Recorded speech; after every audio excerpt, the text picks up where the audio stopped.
Welcome to Unhypnotized. I'm thrilled to announce our official sponsor, QuickBit Crypto Boutique.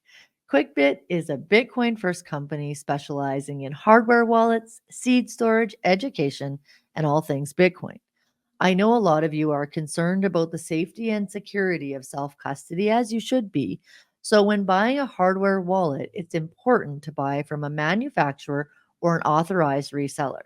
When purchasing through Amazon, eBay, or other marketplaces, you can't always be sure who's handling your product.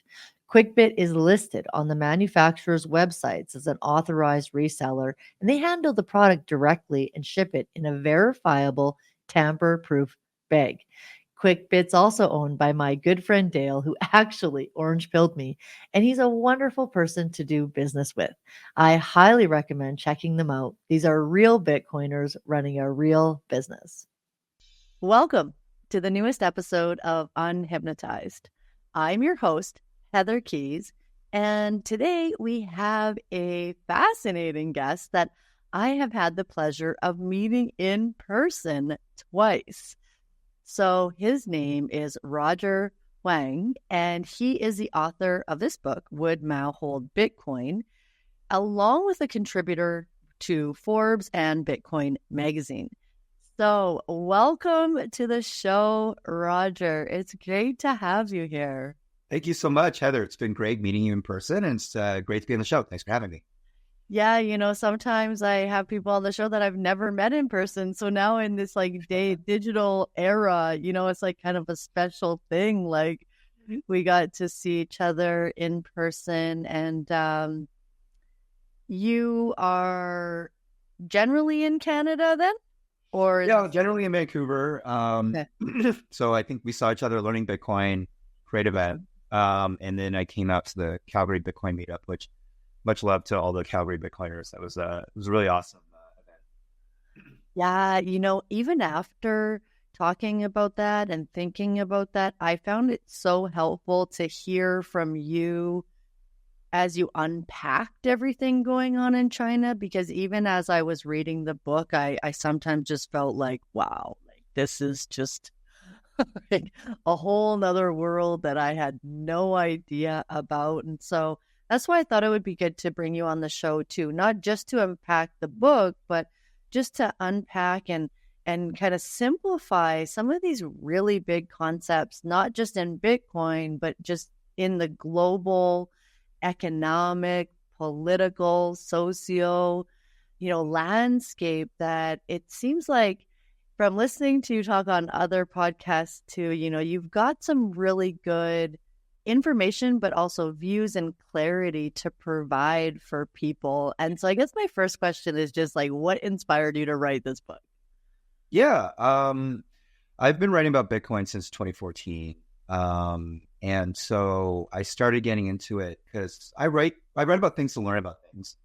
And so when I started understanding that there was this thing called Bitcoin, it kind of drew me in. Probably not in a way that was like actually lucrative, which is unfortunate on my part. I was a really poor student at the time. But in a way that was kind of like, this is like really interesting. I still don't really understand why it resonates with me, but I'd love to study it more. And then I was born in China. I moved to Canada fairly early when I was fairly young, but still maintain a lot of roots back to China. And I've been doing a lot of, I think about China in kind of the same way. I've also written about it multiple times for actually quite a few of the Canadian newspapers. I think that sometimes people doesn't resonate with like some of the American podcasts, but I've written about it for the Toronto Star. I've written about it for the National Post and like other things. So more like Canadian newspapers, but again, both topics like super complex and there's a lot of different branches on both. And I figured out that, there's not just me, there's like a few people who are kind of at this intersect of like studying China and like the different technologies within it.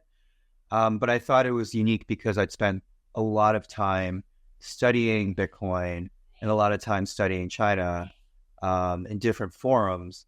And then I was kind of like, well, why don't I just put the two together? There was someone who had actually reached out to me because I'd been writing in Forbes about like the digital yuan. which is kind of China's version of their central bank digital currency, probably the world's most advanced right now. And what ended up happening is that person was like, hey, like, you seem like you're an expert in this field. Like, why don't you come to the podcast? And I was like, wait, I'm an expert in the field? Oh yeah, I guess I am. I guess I'm like one of the only people who's writing about it. So that kind of started me on this process. I'd always wanted to write like books, and then, Bitcoin in China. Oh, that's so inspiring for me because that's the intersection where I'm at. I also love to write write about things I want to learn, and hearing how basically going down the rabbit holes of your interest became, how you emerged as an expert, so to speak, as you kept learning in your interest. And I'm in that space right now where I really do see the intersection of holistic health and hypnosis and Bitcoin. Mm-hmm. And the more I write about it, the more I see how I can connect it. So that's really hopeful. Like, that's really inspiring to me because I think that there are just so many similarities once you start to look at, I guess it's not just like, maybe we could connect any topic to Bitcoin. I mean, maybe we can, right? We could probably take that rabbit hole, but I think some are more grounded in the things that matter to people right now, and the things that matter for our future. Like, one thing I really liked from your book and hearing you speak about it was having more awareness as to the advancements happening in China.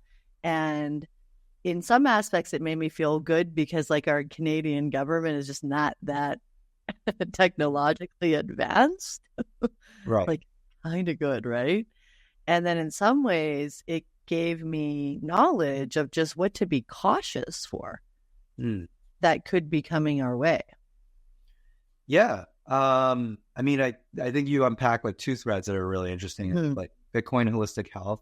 I kind of see it as like, if you're on the Bitcoin train, you're already thinking in a way that's like different. There's like, in terms of the orthodoxy, there's definitely like academic and establishments that kind of like are able to think through different topics, right? And like have a very strong point of view. And the more that you're Bitcoin is like, I studied economics in McGill. Bitcoin is like totally divorced from how economists think, and that's why they just like don't understand it very well, I think. And so I kind of chose that path down. And I think it's just interesting to think about, all the different places. And that's why you find Bitcoiners write about food, right? Like there's Fiat Food, that book over there. There are kind of like different Bitcoiners, obviously different perspectives across the Bitcoin ecosystem. But the general idea is like, to always be questioning and to always look all the way through. And one of the things that I've always found, at least, is that when you have like studies and when you have like different ways of comparing, this is especially the case with like social sciences and economics. It's like very hard to do. Like, first, it's really hard to do controlled experiments. And second, like even when you do the experiments, right, there's always like, you shouldn't like accept it as like revealed truth or something like that. It's like, it's like a way of looking at the world that you can kind of wrangle with, right? And I think about health in that way sometimes, and I'm sure you have a lot more insights on that, but that's kind of like where I see the connect between Bitcoin and like a more holistic view on health, where you're not able to capture some different elements, right, of health, right? Whether that's like, so to have a more holistic view. So definitely think that there's a lot of room in Bitcoin. And I've met a lot of Bitcoiners who have lots of really interesting views and lots of more complete and skeptical, but also learning views about these topics. That's a good point. It's like the path of the Bitcoiner, just this idea or the concept of self-sovereignty ends up shining a light on other areas for healthy skepticism, for healthy caution. When we take those areas like holistic health and Bitcoin, And as I've been getting more clear myself on the intersection of the two, I thought it might be helpful to just speak a little bit to, first of all, what is holistic health? When I think of holistic health, I think of like the mind, the soul, the body, the heart, the emotions, just every part of the human that is ultimately connected. And it seems so silly to even say that out loud in this moment because obviously, yet we are in a time where many conditions and health conditions are treated separately from the other parts of the body. So maybe there is a connection to Bitcoin and even to treating the wealth and the finances of people as holistic instead of separate too. Yeah, I mean, I think some people can boil it down to slogans like, fix the money, fix the world. I think there's a lot of steps in between, but generally, I think if you're thinking about these different topics in a way, it's like instead of having it be received wisdom, perceiving it as like, how do we engage into a dialogue and a conversation, right? I think it's just a healthy mentality to have with all these different elements. I haven't myself studied like holistic health as much as you have, I think, probably. But definitely I've also approached health problems, I think in a more holistic way, I guess you could say, based off of what you said. For example, like consulting like a naturopath and things like that. I do think there is something that's kind of interesting, which is that the amount of money spent on healthcare in developed nations is at like all-time highs. And yet life expectancy seems to be either flat or declining.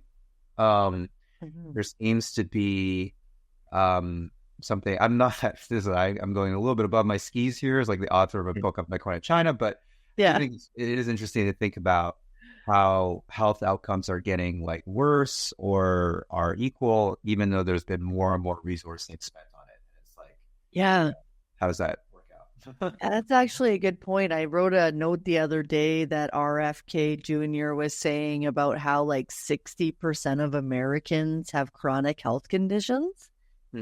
And I think it would be the same as going how many percentage of Americans or Canadians have debt, have just endless debt. And I think of like chronic health issues as like chronic finance issues. Like, I think that we can kind of put them together, and not to stray, too much into this, because I am more interested in the connections that you found through your writing and through your research with Bitcoin and with China. But I think it's always good to just zoom out a little bit, especially for the people watching that might think that Bitcoin is a Ponzi scheme still, because some of our listeners are very new to Bitcoin. And, I put a post on X today with predictions asking people, now that we're at 100K CAD, with some predictions like, what do you think it will go to? 121, 221? Doesn't matter because it's revolutionary, or Bitcoin is a Ponzi scheme, just because. And, that was still selected, not as the top, of course. And I thought, right, it's good to just zoom out sometimes and think about, like you said before, just with a discerning eye, look at certain problems or certain kind of inefficiencies with the system, and then looking for solutions. So, like holistic health could be one solution. So how is Bitcoin a solution in your opinion? Yeah. I mean, one direct area, and then I'll talk a little bit more about the China Bitcoin stuff, but one direct area I see is there is this curve, we call it, a lot of Bitcoiners say time preference, right? And the idea is like, I think that with food, I see that as such an important part of health too. Just, what you eat, kind of what you become a little bit.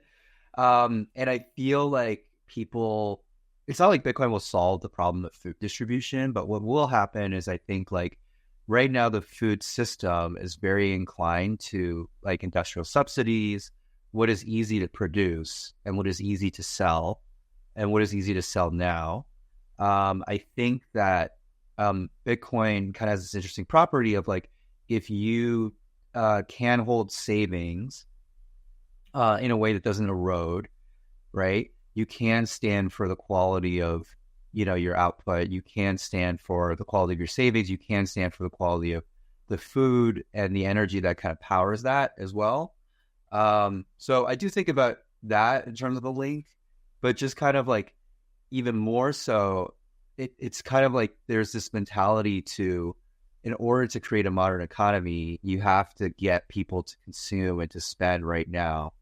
And this is the creation of debt. This is also like the creation, you can almost think of it as like health debt, right? Like there's this, I also come from like a little bit of a programming background. So there's this idea of like technical debt, and there's shortcuts you can take, in order to satisfy yourself now. And like fast food is one of those shortcuts. Like in theory, you could be, consuming fast food all the time. But the problem is like you don't see those long-term costs until they pop out. And I see that in a very similar dynamic to how fiat currencies work, as well as Bitcoin could work, right? Like in theory, everybody's like, well, there isn't really any problems with that and things like that. But they haven't seen what it looks like to be in a country where the fiat currency has gotten out of control. For example, a Turkey or an Argentina or a Venezuela, and it completely flips your lives. In the United States, it's become the top election issue. Ironically, Bitcoin is the lowest issue, and then inflation is the highest issue. I think it's just people understanding the link between those two that will kind of bring that out a little bit more.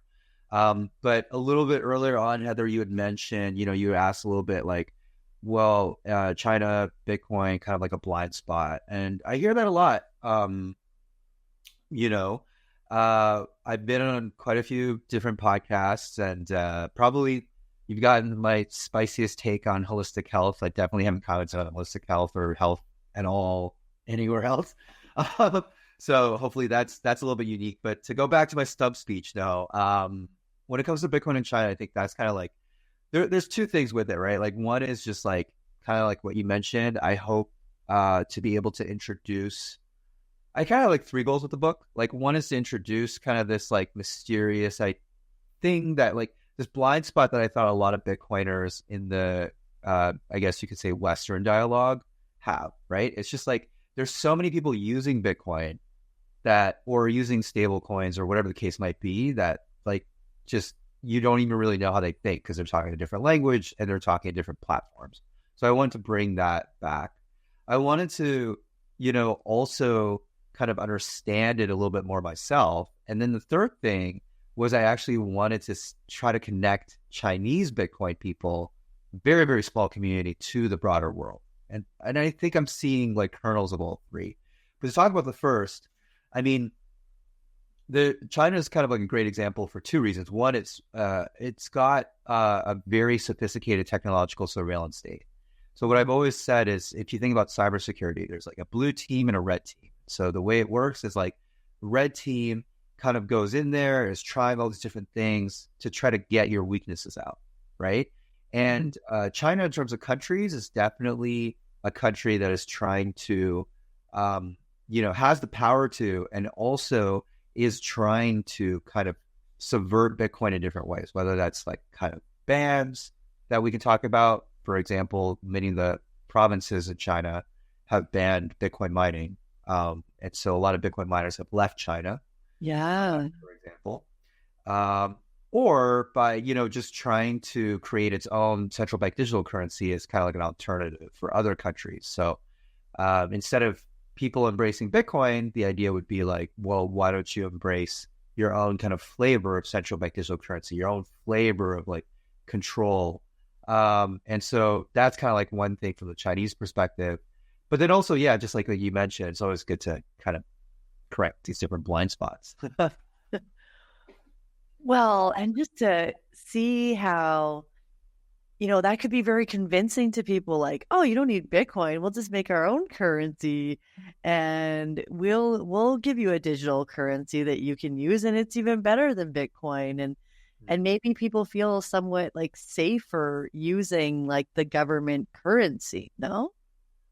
Well, I think the central bank digital currency, one thing I always tell people is that China is trying to advance these standards around the world. So coming to a country near you, I think in the case of the Canada and the United States, you are seeing, like, for example, Bank of Canada just recently said they would not do a digital Canadian dollar. The reason why they can't do that or won't do that is because people have very negative perception of this, at least in certain countries. I think there are some countries where I think, for example, I was talking to Efrat, who writes about Israel, and there are some, apparently one or two news outlets that are saying, like, well, China's doing this, like, central bank digital currency. They're a very advanced technological society, so why isn't Israel following, right? So there are, countries for which that argument holds a little bit more sway. I think in the West or in Canada and the States, they're probably going to use stable coins instead. So the playbook is kind of to, like, standardize, so you'll have, like Facebook, for example, was the private implementation. It was a private company that ran. There was, like, Mark Zuckerberg, who we all trusted and loved for some period of time, and, like, 4 or 5 years. But originally, it was part of, like, a lot of the basis for something like Facebook was part of a CIA project called LifeLogger, for example. I'm going to say all of it, but they kind of serve the same purpose. The idea is that, like, if you have the internet, you get people to express more and more voluntarily. And that's the beauty of that system for the government. It gets people to voluntarily express kind of, like, more about themselves and their identity. So the government just is able to understand more and more, is able to control and kind of surveil discussions as they come out. So I think for government currencies, like central bank digital currencies, I mean, the government has a lot of planks they can use. And in China, you're seeing these examples. They're using state media to kind of push it. State leaders are always advocating positively for it. They're always saying Bitcoin is bad or terrible. Yeah. Depending on how you think about things, right? Like, you might, if you're part of a camp of people that's like, hey, I'm like team, like, my identity is based off the fact I read, like, the New York Times or something, right? Yeah. Or, like, where you get your information from or who you look up to or whose opinion you value. And, it got me thinking because my credit card was recently hacked. Oh, wow. Yeah. And the number one thing that I noticed as I keep bringing up Bitcoin in different spaces, spiritual coaching groups, whatever I'm in, as I keep bringing up Bitcoin, the number one, like, thing that I hear against it is, like, about being hacked, about either, like, the wallet being hacked or, like, hackers are so sophisticated these days. And it got me thinking because the credit card company, like, that people trust their money with, because if someone hacks it, they just reverse the charges because they never really had the currency that they loaned you in the first place to put that number on your card. Right. And then it got me thinking of how, like, people trust it not because the banks have this better security or their technology is better, but because they have, like, a surface way of just saying, oh, well, you don't have to pay for that and we can reverse that so people feel safer, but they're kind of like being hacked from the back. If that makes sense, because their security isn't because they're so much more secure, but because they sort of make it seem like they are. And so I was just fleshing this out, kind of typing this on X today as I got thinking, because people will trust that system, but not trust their own, like, self-custody of their money. What do you think of that? Yeah, I see this come out a lot. And it's a live debate even within Bitcoin, right? Because we can talk about how many people hold their Bitcoin on exchanges versus, like, not, right? So, essentially still in a ledger. I think to me, the main thing is that Bitcoin, it just looks all the same. You have to be someone that studies like what the number means for it to really matter. And a lot of people are conditioned to believe that the number they have in the bank account, or maybe a physical cash, but that's like fewer and fewer people these days. That's like what money is, right? Like if you think about the vast majority of people and just the way the modern economy is architected, for most people, money is the amount of money they can spend on a credit card and the amount of money they hold in like a debit, checking, or savings account, right? Yeah, like a number. Like a number, right? That just pops up in some interface. In some sense, the interface is still the same. Like in Bitcoin terms, you can have interfaces that tell you like, hey, you own this much, or the banks in your banking account, you have that much. But I think the important thing, and I think what drives people to Bitcoin is when people realize like, hey, that number is not actually my number, if that makes sense. Like that number is itself kind of like a construct. And you are not hacked, but like you are kind of like, you're already now the way the fiat system works, it's like the custody element, it's always a trade-off. Now, because a bank has custody over your funds, right? They are able to offer government-backed insurance on funds. So, for example, through the Canadian Deposit Insurance Corporation, that they are able to offer like these kind of protections, and they kind of proactively freeze your credit card or whatever and things like that. They kind of like discretionarily do that. Yeah. But the trade-off of that is like if you are able to freeze people's funds because of like arbitrary reasons, you are also able to freeze them or debank them for reasons that have nothing to do with, hacking per se. So in a sense, your money is already, that's what we always say in Bitcoin, like be your own bank. But what I've found with that it can be scary for a lot of people, because it's like, well, then I have to shoulder all that responsibility that I don't have to think about. So the Bitcoin story appeals to what I found is a lot of people who look beyond the number.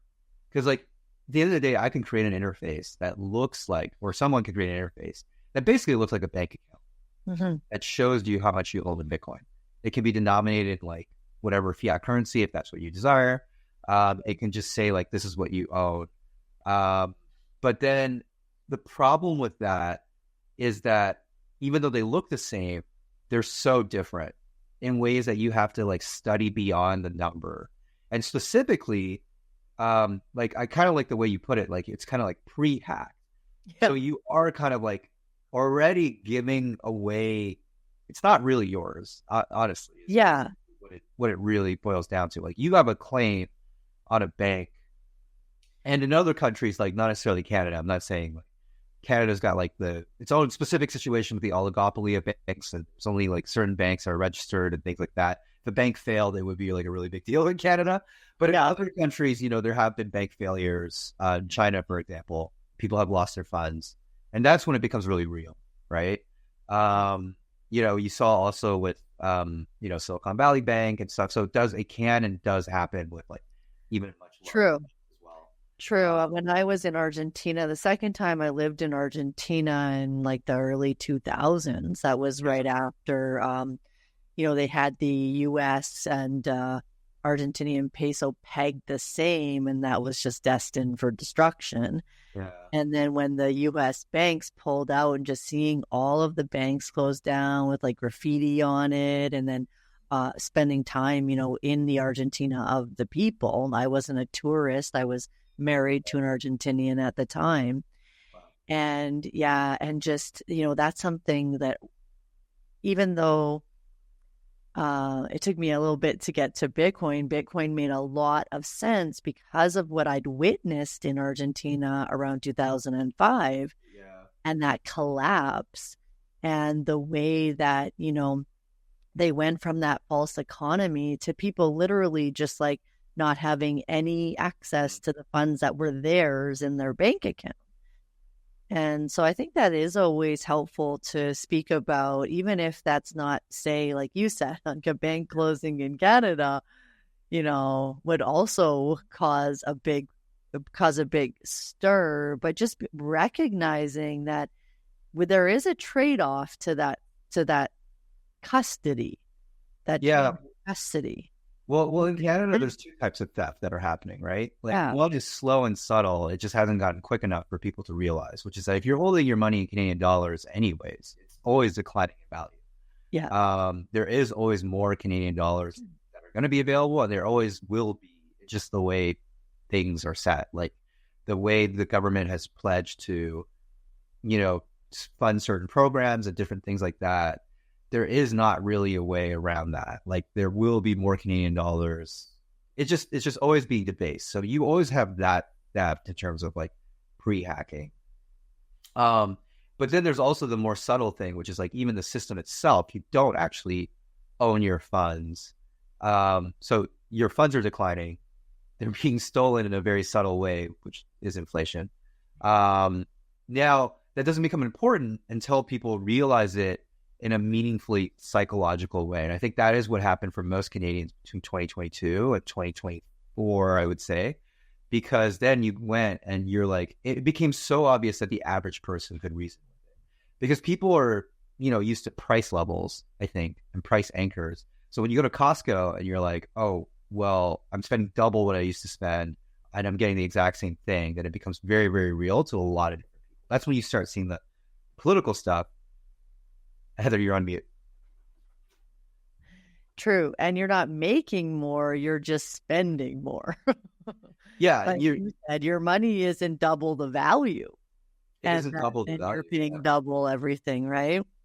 And your money has to continually chase return as a result because of that. Because people, I don't think, really understand the Bitcoin aspect of it as being like, that's just like a totally new thing. It's like in of itself. That's why I think some people refuse to accept it as money.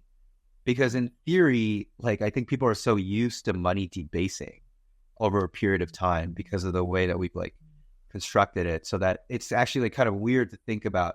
And it also creates all these like weird discontinuities in the economy. So for example, like housing, because you can't save properly in the Canadian dollar in a way that holds value, then housing becomes a way that you have to store your value. But housing is really meant to like house people. It's not meant to be a bank account in addition. But because of the way the Canadian dollar has continually depreciated, right? People have to resort to that. So there is that. I think the thing that's hardest, I know, okay, because I've actually spent some time talking with like Chinese, like some of the hardest people to convince are like Chinese, like IEs, like older Chinese women about Bitcoin. So, yeah, I remember we were talking about it and she's like, oh, I think Bitcoin is, I've had two instances where we had conversations about this. One, she's like, show me Bitcoin, like show me it. And I'm like showing her the wallet and she's like, it's not real. Like we need a physical, because they're very into cash actually. Not tactile. Yeah, it's not like, it's like, where's the, and this is one of these places, it was like this place in Victoria, actually, for learning Bitcoin. They were like, we have set cash only, and we were going in there, we're like, well, have you heard of Bitcoin? And she's like, oh, you mean that like scammy online currency? And it's like, where's the real, you know what I'm saying? And then I had someone else, and she was like, oh, someone gave me Bitcoin, but I like, my phone like got broken, so now I lost it. You know what I'm saying? So people have these like kind of instances, they're worried about these kind of things.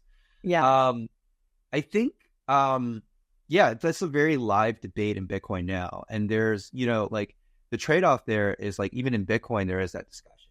You can choose to be with someone who helps manage some of this for you, right? So if you're using like a custodial wallet, that will help like ease some of the transition, but you will not have the full benefits of Bitcoin in the sense of being fully in control of your funds. Like your funds are your funds. Like if you have a private key, you unlock that particular, and it's that particular transaction, right? Unspent transaction. So you can then push that forward, right? That's like kind of a revolutionary thing. But I get why people are concerned, because there's all these different elements, right? There's, like you might lose the private key. You might lose the device. Someone else might get the private key, right, from you. And so there is a little bit of like, in order for you to fully use Bitcoin, I think that the more and more there's tooling, and the more and more, like, one thing that resonates with me a lot, I've done a little bit of work on the cybersecurity side stuff too, is we call it like good user experience is good privacy. So if you make privacy the default, you make privacy really easy, that is the most meaningful thing you can do for privacy. Because typically in most privacy instances, like for example, like, oh, I have to figure out what a VPN is, I have to go download it, I have to go set it up, I have to do all this stuff. You have to take like extra steps. Or if Yeah. you're using Tor, it's slower than the regular internet. So it's just like harder to Yeah. continually do that.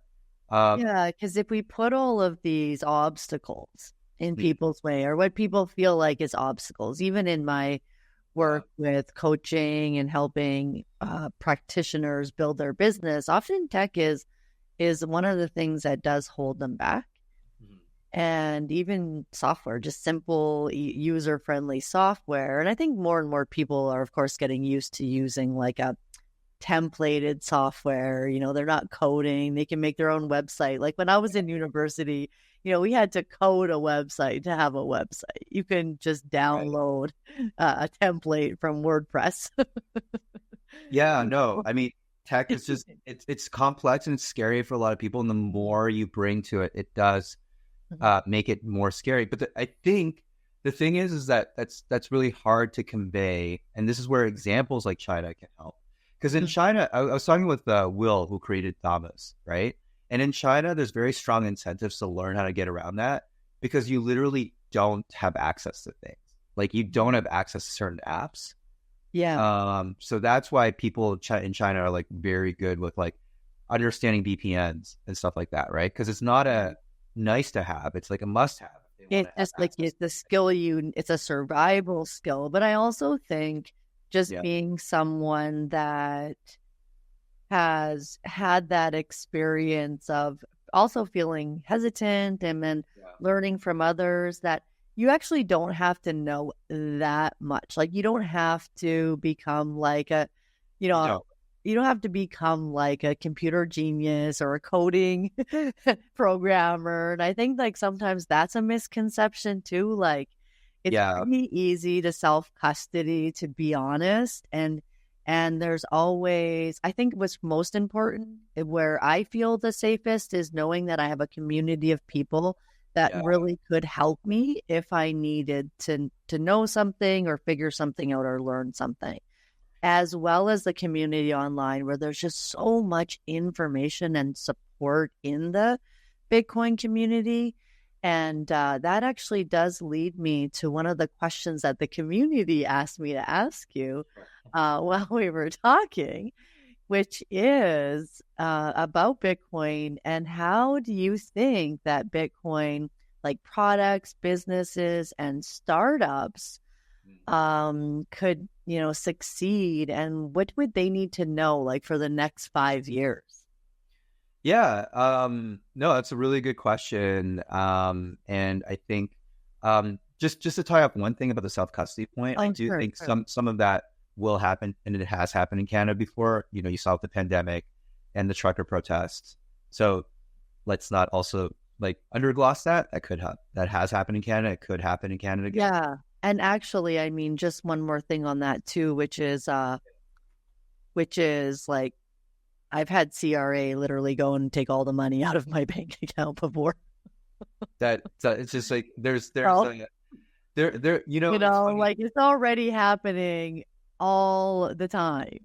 Yeah, I talk about this sometimes. Actually, Scott, when I was on his podcast, because I'm trying to bring up a point, which is that you accept privacy and kind of infringements that no one would have ever imagined before. And this is actually like a broader, I mean, I'm not going to try to get onto too much of a rant here, but, like even states that are constructed the way they are now, the Americans always talk, I'm just going to use the American example because it's like the easiest. They always talk about like the founding fathers, the vision of the United States from the founding fathers. The United States of today is very, very far from what the founding fathers envisioned per se, in some ways that are very good, and in some ways that, give you pause for thought, which is that the federal state is much larger and more powerful than it ever has been.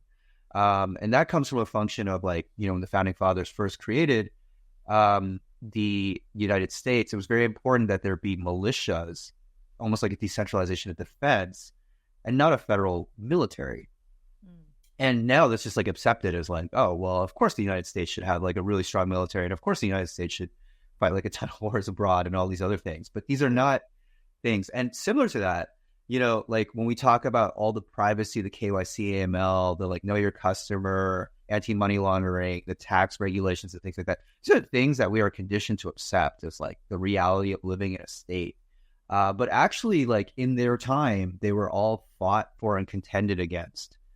For example, the very idea of like our taxes. I mean, that's like a whole other broader discussion, but the whole idea of the way we tax, the whole idea of why we tax is also really important because of the way we tax, because tax is actually imposed on people to self-report.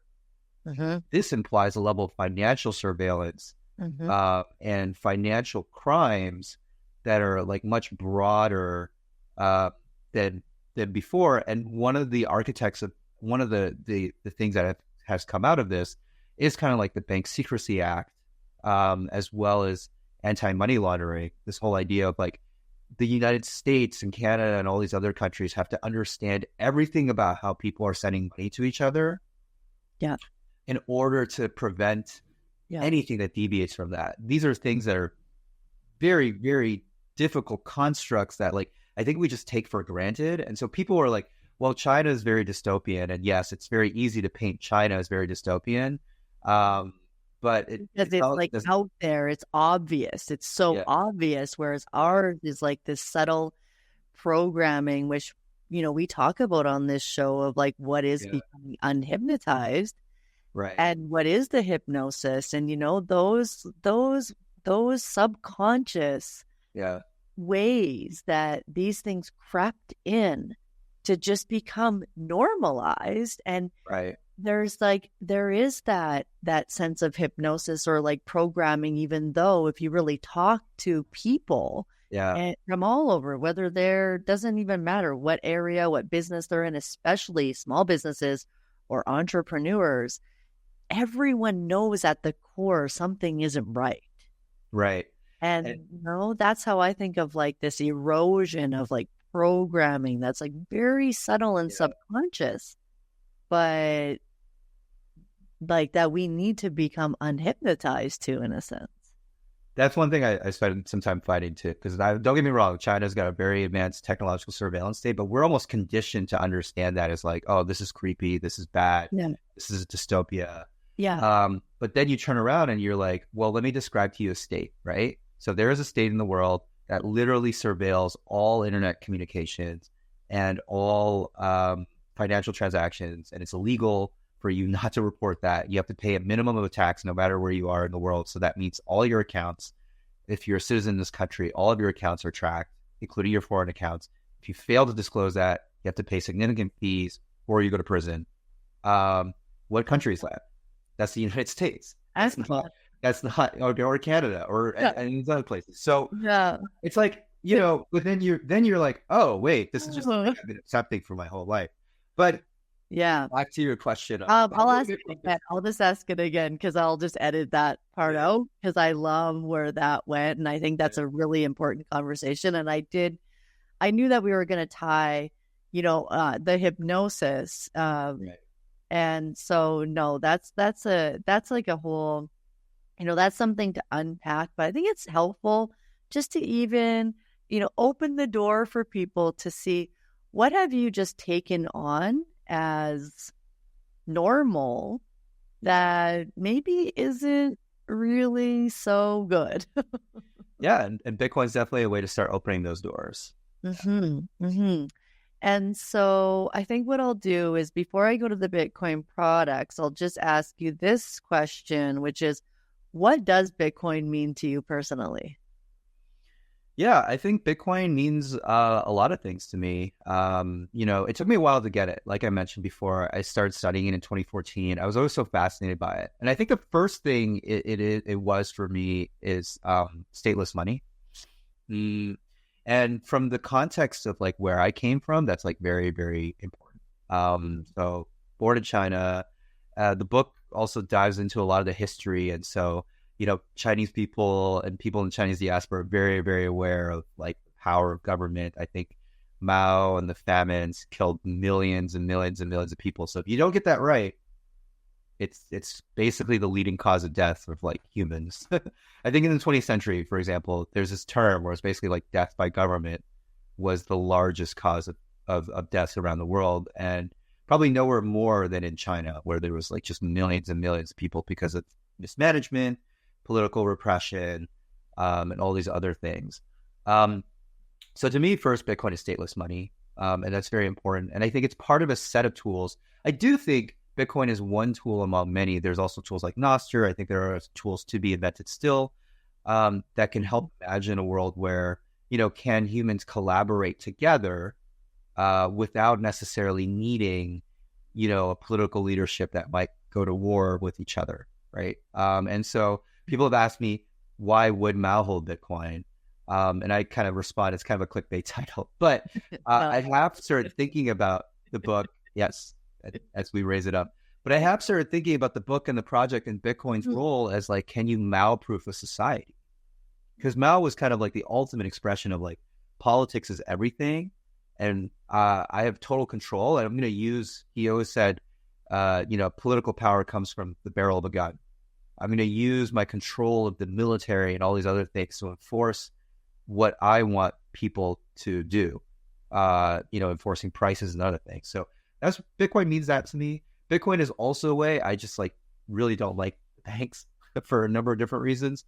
It is a way for me to, I have tried, I actually don't have a credit card right now. And one of the reasons why is because I do believe like a mix of like Bitcoin and cash, like Bitcoin is a way for me to transact in the way that I prefer. It signals to people, like people who accept Bitcoin to me, I think that they share some of my values when it comes to governance, when it comes to government itself. And then B, it's kind of like my preferred way, especially the way, okay. And we talk a little bit about, that's one thing I do want to stress. I think as Bitcoiners, one thing, this is kind of a broad statement, but like, there is a thing about it not being helpful. People think like you have to be a super genius in order to understand like all these different concepts. I think like you can get to a certain level without necessarily having, it's just about downloading apps and downloading services. Totally. At this point, it's easy enough to get there. I've invested a little bit more effort to like get into like a more custom configuration. I don't want to say more advanced or whatever, but like a more custom configuration. But what that custom configuration allows me to do is allows me to preserve my privacy as a sender and a receiver of funds, allows me to not have to tie my identity to different things.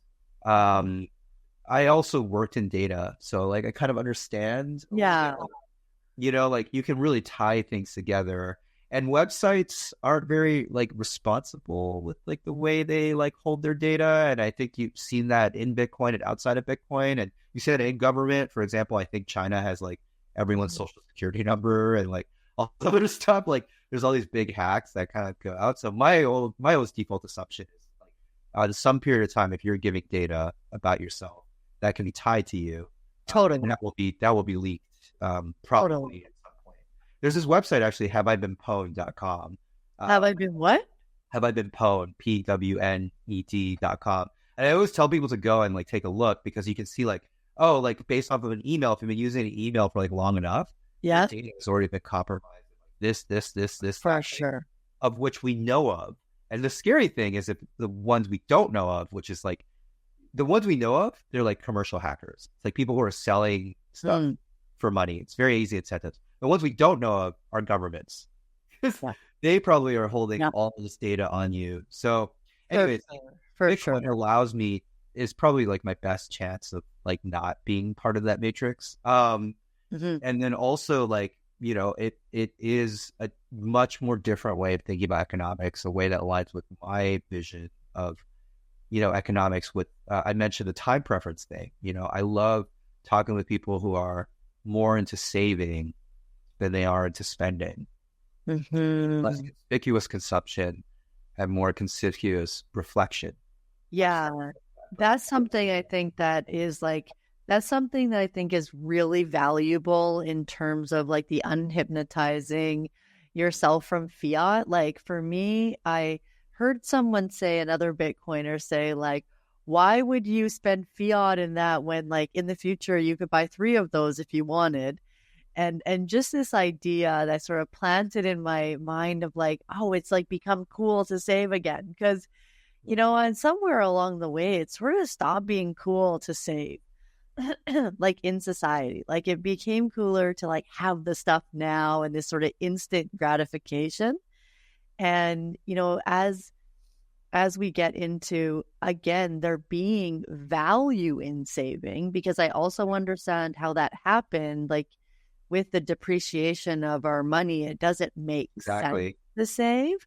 So I get how it happened, and we all, like, I know for myself, I fell into that. And as I started to become more and more of a Bitcoiner, I started to feel like, oh, it's cool to save again.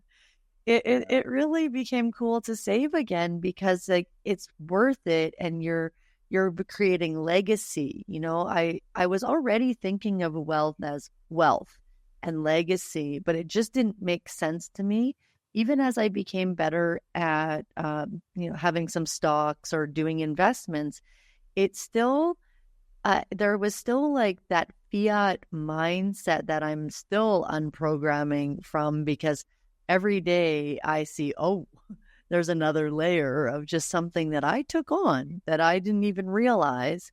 Yeah. And that's part of it. It just didn't make sense to me. And I couldn't find an alignment with like my values and my ethics and my desire to create a legacy for my son until I found Bitcoin and realized, oh, like it's really the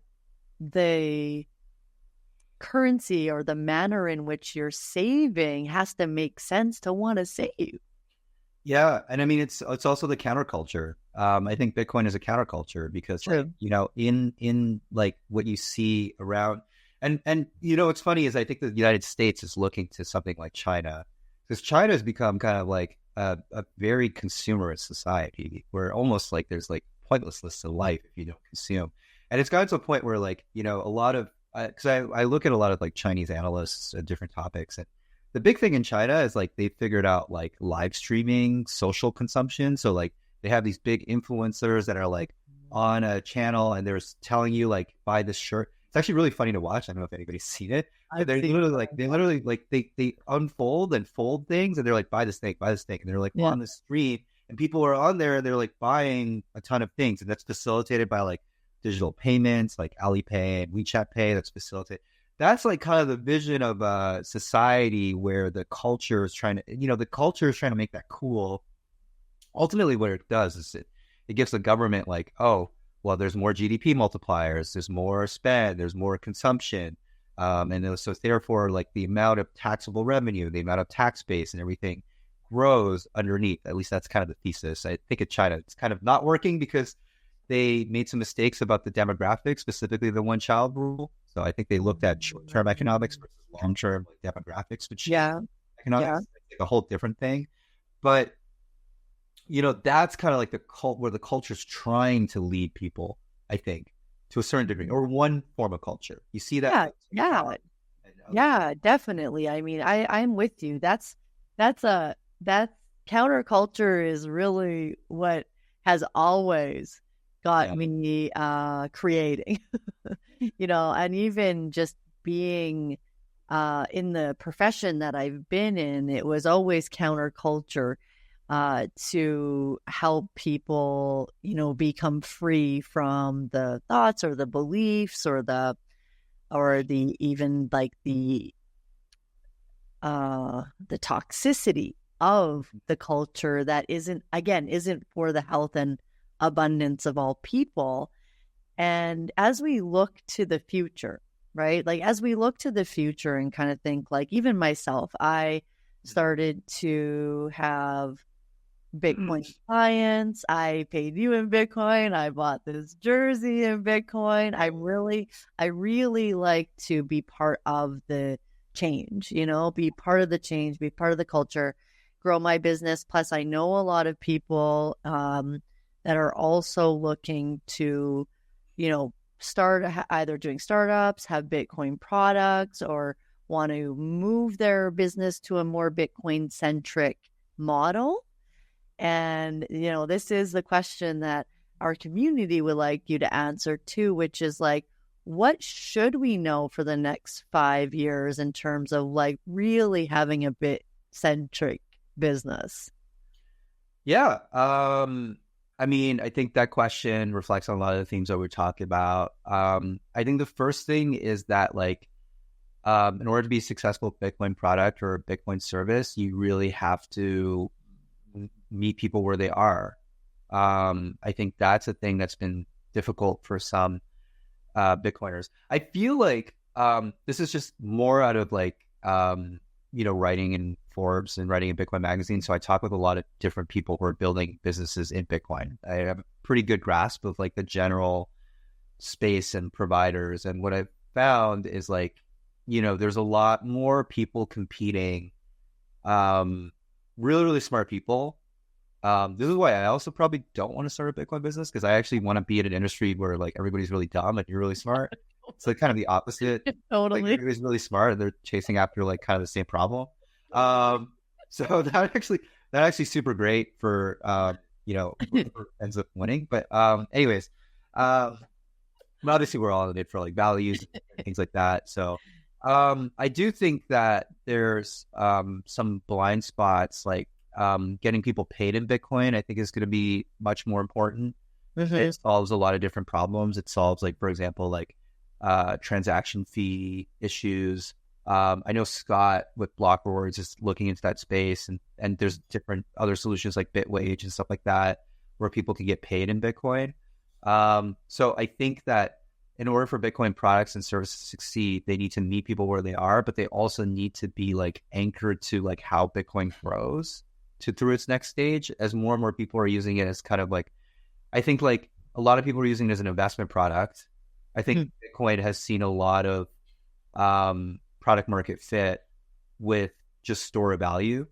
So the ETFs that launched, for example, not a big fan just personally, but they were very successful. Stablecoins are very successful as well, I think, for the same reason, which is that people are bought into how Bitcoin works in terms of an interface for savings and access to savings they otherwise would not be able to have, right? So I think that's been like unquestionably a successful use case of Bitcoin, and there are Bitcoin products and services that do that kind of stuff, like probably are going to succeed in of themselves. Like there's always going to be room for exchanges. There's always going to be room for different things. I think what will be really important to see over the next 5 to 10 years is like, can you first, like, how do you interface with the fiat world?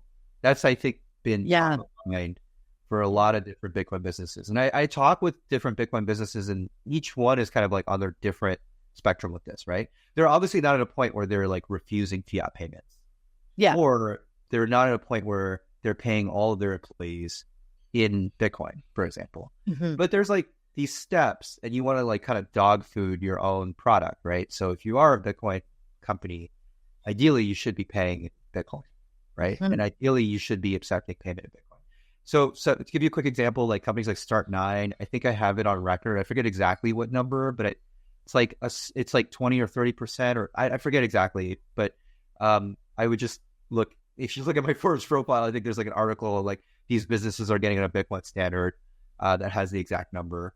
But basically people are slowly getting into that kind of vein, but you still have to interact with it. Like, for example, there's a lot of prominent Bitcoin companies, they still have to clear payments in fiat.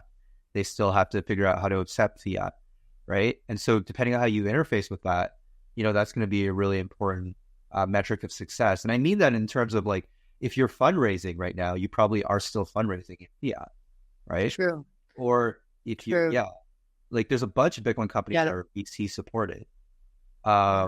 And so then the question becomes like, well, how do you squeeze out that value? There's two answers to that. one answer is a rising boat lifts all tides, right? That's the lazy answer. Yeah, I think, we all do it together. yeah. I think some Bitcoin businesses, and especially some types of Bitcoin businesses, will be able to succeed merely on that. Like literally exchanges, for example. For sure. Just being part of the whole Right. movement. Like if you are a customer base or you have a customer base and your business is selling Bitcoin to new people, Yeah. it's going to be a very profitable thing. It has been a profitable thing. It will become ever more profitable as Bitcoin price goes up, right? So I think for businesses like that, in order to really succeed, they have to meet where the demand is. It's more of a marketing challenge, but it's not like a product challenge. I think for other businesses and things like that, there are some types of businesses that are not going to be able to be reliant solely on number one. Like they will have to solve for second order effects. And namely, one of the more important things is like how you custody, for example. So like base layer, like in order for you to get access to Bitcoin, you probably have to interface with like a Bitcoin exchange of some kind, right? Mm-hmm. So those kind of businesses, if Bitcoin is more popular, they kind of will grow by themselves. Now it's a matter of how well managed they are or how well tied in they are to like their fiat fundraising, right? So we saw, for example, with Swan, not to name names, but like, you know, there were definitely instances of what's going on and stuff like that that kind of prevented their growth, even though there was a pretty good market for Bitcoin at the time, right? But if I think about stuff like Bull or things I don't really know anything more than their public persona, like those businesses are going to do good regardless, especially if they continue to kind of meet where the new demand is or be present in the areas new demand goes to look for Bitcoin. But if you think about like hardware wallets and things like that, that's like a second order thing. That's where it's like the people who are going to win are going to be the ones that solve for problems that people actually have and usage that people actually use versus what they think is a problem in the space. Yeah. Well, I mean, that's actually the success of any business, right? Like are you actually solving the problem of your ideal customer, or are you just solving the problem that you think they have? And I think even in terms of like service-based businesses, that what I've been seeing is that there's two aspects. You know, one is like you can just already interact with Bitcoiners and get paid in Bitcoin. And I just brought someone on as a support staff for myself that I'm going to pay in Bitcoin. So I like to, you know, walk the walk in a sense instead of just talk the talk. Because I think the one thing we do know about Bitcoin is that it's almost like a meter for like truth. You know, like you just, I'm sure people could have like inauthentic or like scammy Bitcoin businesses, but I think in the end, it really does kind of only work, or it's only really going to align and be successful if you're also being true to your values, to like your customers' values, to your integrity. Because to me, Bitcoin is like an integrity money. Yeah. And I think that integrity in the business is really important to succeed in Bitcoin, which is also what's awesome about it.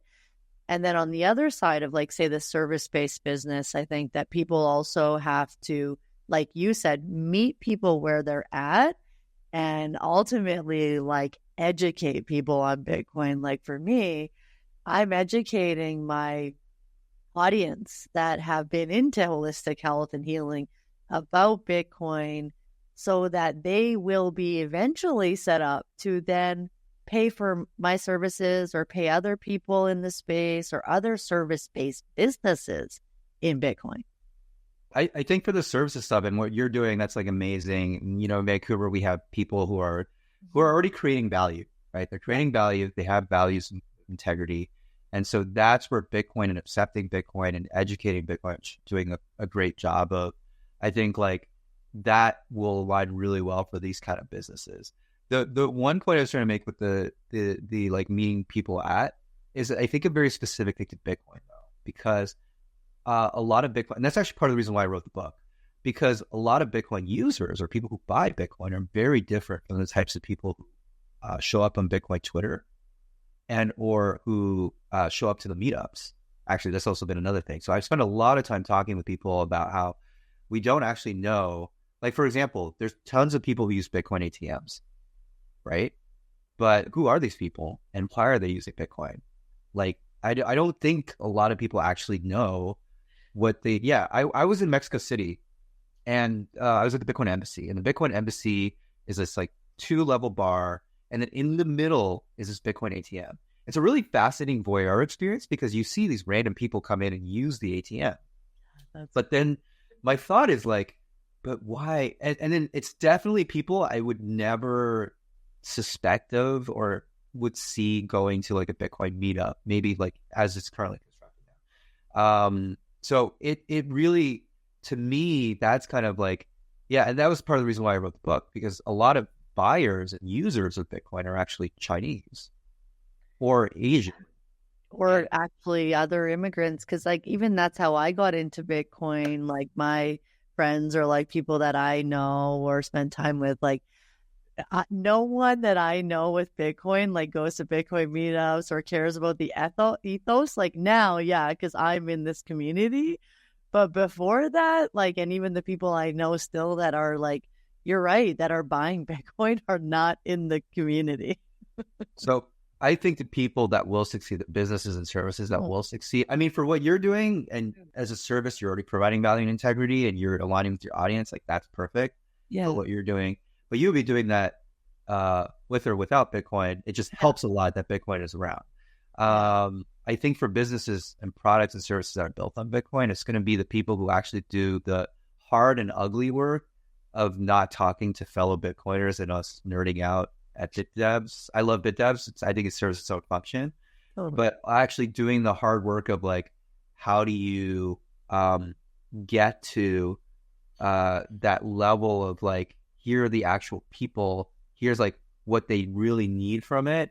And to really, really take the needle to that, like, you know, like no pretenses. Like, I think a lot of people are constructing solutions that are like very elaborate. So I'll give you an example of like kind of how I think some Bitcoin products or services think. So I was in San Francisco. They had a hackathon for homeless people, right? And the number one thing people said was like, well, the thing that could help the most is like, you know, like we have this app that will like help them, like an everything app, but for homeless people, let's say. But what most people don't realize is like that drains like battery power from phones. And the most important thing that homeless people struggle with is not that they don't have phones, but that they can't find places to charge their phone. So it's like putting a random app on their phone is not like actually a solution. What it really is like helping them charge their phones more often, providing more power outlets. So I think it's like you can only really get those insights if you talk to, and the reason why it's kind of hard is because those people don't actually really show up from what I've seen. Like, you actually have to proactively go out there and like meet and talk to these people and find these people. And some Bitcoiners, I'm not gonna say all Bitcoiners, but some Bitcoiners, it can be difficult because I think like they're already like, it's kind of like the teacher's fallacy. You know how like when you're so into a thing and then when someone asks you like, hey, like what's self-custody? And you're like, well, it's when a lightning channel, you can't force close it after like a certain amount. And then you have B3 transactions. Sorry, we had like a BitDevs yesterday. So that's like, right? No, but, like really, really the answer that the person, first of all, you have to know that, well, what is this problem? This person. Yeah. And the person will just be like, I just hate banks. Okay, cool. It's like a very simple, you know what I'm saying? Like, yeah, okay, well, I know exactly what you're saying. I mean, that's something to me is very much about marketing. Like I spent the last year in a marketing cohort with Steph Taylor and, you know, just having these conversations about marketing and doing the research, like doing the research on the ground. And, you know, that's something that I just didn't even really realize I did for all the years because I would just go out and talk about, you know, hypnosis or talk and in all these spaces, but not in a bubble, you know, not in a bubble of people that know about hypnosis. And that's what, you know, part of what's inspired this show is to also talk about Bitcoin in a way that's not just for Bitcoiners, so that we can start to know a little bit more. And I think it's always in any conversation, even if it's not about marketing or sales or, building a company is just recognizing where the person's at and meeting them where they're at. I think that's just in so many ways, in so many conversations, to create more unity than division. I totally agree with you, Heather. And just two blind spots I've seen a little bit in Bitcoin communities. One is, the people that are like outside of that sphere, right? But then two is actually globally. I find there is a blind spot. That's why part of the reason why I wrote the book, because there's a lot of like, I think there's some people who are doing a really good job explaining, contextualizing that. But then I also think like a blind spot is just like, we don't really know globally how people, it's just like a totally different mentality. If you lived in a country, I mean, you mentioned because you had an Argentinian partner, but there's just like such a different mentality when you live in a country where your money is worth like 80% less year on year than like, right now with the 5 or 10%. I mean, even with what the United States saw and what Canada saw, it wasn't that much. It was more than the baseline. At some points, the CPI, I had my own views on that, but, touched a certain percentage. And you're seeing that being like the issue that people are concerned about. And imagine this is like, your money's losing value at like maybe 5 or 10% a year. If you're talking about like 80 or 90 or, like almost every year, you're like doubling the amount of, like basically you're doubling the amount of money you're spending. But then you're, not, you're getting the same stuff back, or maybe you can get less. That's where it starts to become so painfully obvious. And there is that global blind spot. So the more I always encourage like people in Bitcoin communities, I think in Calgary, I did this in London. I'm like, reach out to, now we have Nostr. There's like all these communities in different languages. Some of them are a little bit wild and wacky and like whatever. Yeah. There's auto translate. So I always encourage people. There's like Bitcoiners from all kinds of contexts, but not even Bitcoiners, maybe even non-Bitcoiners. Yeah, I think what you're saying is really, important. I could geek out on that so much, and we will wrap up right away, but I love that conversation of marketing and really solving problems that are needing to be solved instead of what you think needs to be solved, because it's very easy to just get in our own kind of hypnosis in the sense of like what is needed. And I'm with you. Like, I'd love to just kind of take everything and just go into the spaces where we can be the most intelligent or the more intelligent ones. But that's also what I love about Bitcoin, and just is like, there's so many people like you that are have just lived a life of this, have so much knowledge, have so much to bring. And yeah, it definitely knocks you down a bit in your humility, but I'm here for it. I'm here for the challenge. I'm here to learn.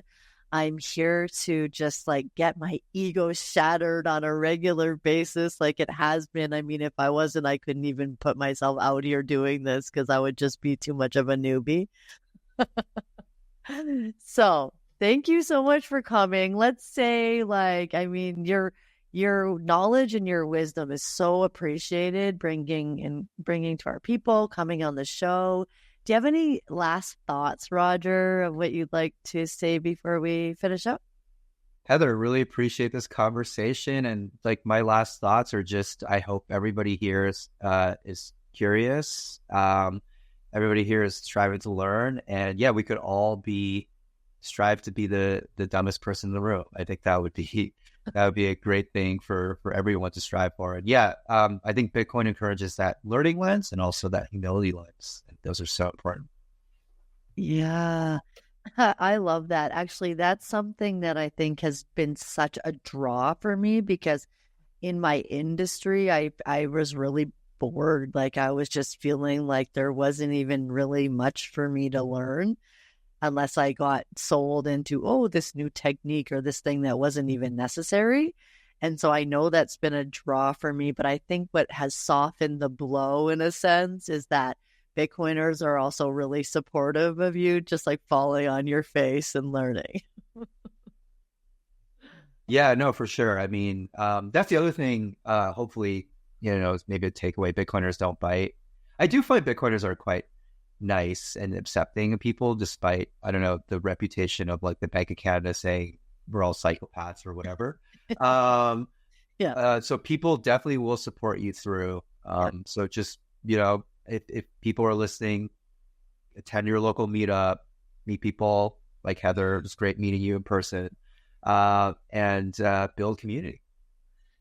Yeah, definitely. It's a beautiful community. And of course, there's people of all different types, but I think that's what also is, where we're going, which is just let's build what we want to see in the world. And kudos to you for, bringing all this knowledge and going down your own rabbit hole of things that you wanted to learn and then sharing it with us. It's such an inspiration. So thanks again for being on the show. I appreciate it, Heather. Thanks for the invite. And yeah, hopefully be able to see you again, maybe at some other event, Learning Bitcoin or some other meetup. Yeah, definitely looking forward to it. I'll put all the ways to find Roger in the show notes and find his book, and leave your comments below. Let us know what you think. Appreciate it. Thank you for watching. Remember to hit the subscribe and turn on the notifications so that you'll know right away when we have a new episode with another great guest. And if this episode got you wanting to buy Bitcoin, reach out to me. I'm an agent with Bitcoin Well, and I have a link down below to book a time in my calendar. And simply just book a call with me and we can get you started buying Bitcoin. And don't worry, no pressure. Let's have a conversation and see how Bitcoin can improve your life. Ciao for now.